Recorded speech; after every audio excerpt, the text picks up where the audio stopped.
This video is brought to you by ProBoxingSupplies.com, where you can get 25% off now, and PowerPerformanceProducts.com, where you can get $10 off your purchase of Body Storm and Body Effects. Spencer Lazar alongside my buddy Jason Manley. Now, it wasn't exactly the most graceful and pure performance, but you got the W. Not at all, yeah. Sometimes you have to be satisfied with the W, and going into the fight, obviously you want to win, and people not just win, but everyone around you expects you to not only win but to annihilate whoever you're fighting. You know, like I could have been fighting Anderson Silva, and they would have been like, "Oh, you're going to destroy this guy," you know. So, you know, I had a realistic expectation, and I knew that if I was going to win this fight, it was going to be through perseverance, you know, and through God. I was praying in the middle of that fight. So to me, that's what I needed, you know, and that's why I took this fight. That's what I needed, because if I would have went out there and just tapped somebody in 30 seconds, I would have kept doing the same thing. You know, my training camp probably, I mean, I knew I needed to make improvements, so I probably would have made minor improvements, you know. But now I know I need to make tremendous changes to what I'm doing, you know. Well, what improvements are those then you'll be looking at that you can take before you watch the tape here? Well, everything, because my conditioning was subpar, and I knew it was going to be subpar because I had to make changes halfway through my camp and cut out my strength and conditioning. You know, my jiu-jitsu, people don't realize that over the last year and a half or 2 years, my jiu-jitsu has gotten progressively worse. And the reason being is because I'm not in a jiu-jitsu camp. I teach jiu-jitsu and I train with my students, you know. So, you know, you don't have those high-level guys I used to have back at Cesar Gracie's to roll with. Yeah, I don't even have, you know, I don't have people that even threaten to submit me in training. So I know that when I have people that are attacking, it's going to change. It's going to change everything. So I haven't had that. I haven't had that. You know, obviously, you know, everything. My stand-up, wrestling, everything is lacking, and it's not because I have a lack of training partners. It's because I have a lack of preparation and focus on specifically what I need to do at what time. And the reason being is because I'm doing that primarily myself, you know. That's how a lot of camps are too, where, you know, you're kind of the head coach. You're deciding, okay, today I'm boxing, okay, today I'm wrestling, today I'm, you know, jiu-jitsu, I'm, you know, whatever. You can't do that, you know. It's like freaking Albert Pujols isn't, you know, going to baseball practice and saying, oh, all right, today I'm going to work on, you know, this, or today I'm going to work on that. You know, you got to have somebody that's kind of directing it.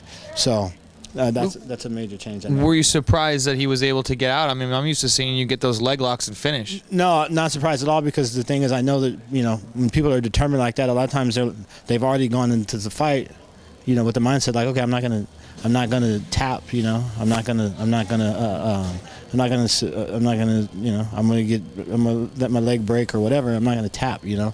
And the thing was, you know, me, not so much nerves, but like the weight cut, like I cut, you know, probably way too much weight yesterday, and, you know, I was just weak, you know. And even if I had, and you said it was gonna be easy. No, the weight cut was easy, but it wasn't smart, you know. Like, I cut it easily, but it wasn't smart. I didn't feel it yesterday, but today, you know, I'm weak because your body is affected by that, but two, it's not like I've been doing that for, you know, every 3 months for the past how many years?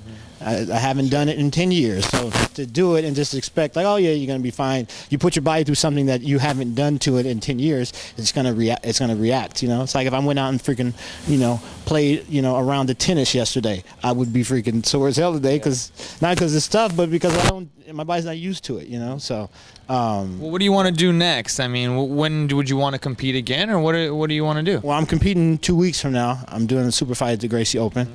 So I don't have time to, like, you know, soak it in, and, you know, I got to get right back to training on Monday. So, but that's jiu-jitsu. How about MMA? That's jiu-jitsu. MMA, you know, I plan to fight, you know, maybe a month and a half, 2 months from now, you know, and you know, probably just a smarter fight, something just to get me back in, not to say an easy fight, but this fight was meant to be a test. Like, where are you at right now?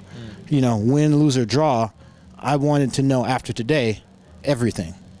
what do you need to do? You know, and I know that now. So the next fight is going to be a different fight. You know, and then I'll know from there.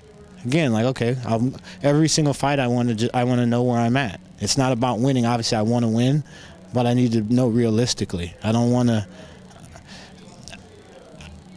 to hear. You can't listen to the people around you, because in a fight, nobody's going to tell you, hey, Manly, like, you can get your ass kicked. Manly, you need to, like, you're not good, or you know, this sucks. Nobody's going to tell you that. I'll tell you. Yeah, so I mean, after the fight, you're going to tell me. Going into the fight, you're not going to tell me that, right? Yeah. Nobody You want the confidence level to be high. Yeah, nobody said that. I said it to myself. I said this every time somebody said something to me. I was like, yeah, and I said to myself, like, that ain't how it's going to be, because I couldn't let that soak in and go into this fight thinking that this fight wasn't going to be as tough as it was going to be. So I expected that, and after the first round, in the middle of the first round, I had to say, all right, you knew this was going to happen. Now what are you going to do about it? You know, and you know, thank God he gave me just enough strength to do it. You know, so now moving forward, it's just, honestly, it's about, okay, you know what's wrong. Now do whatever you have to do to make the appropriate changes, and be who you should be in your next fight. You know. All right. Well, appreciate the time. Congratulations, Jason Manley, victorious here at BammaUSA. Spencer Lazar, you're watching MMAinterviews.tv. This video has been brought to you by Boss Rutan's O2 Trainer. Get yours at o2trainer.com.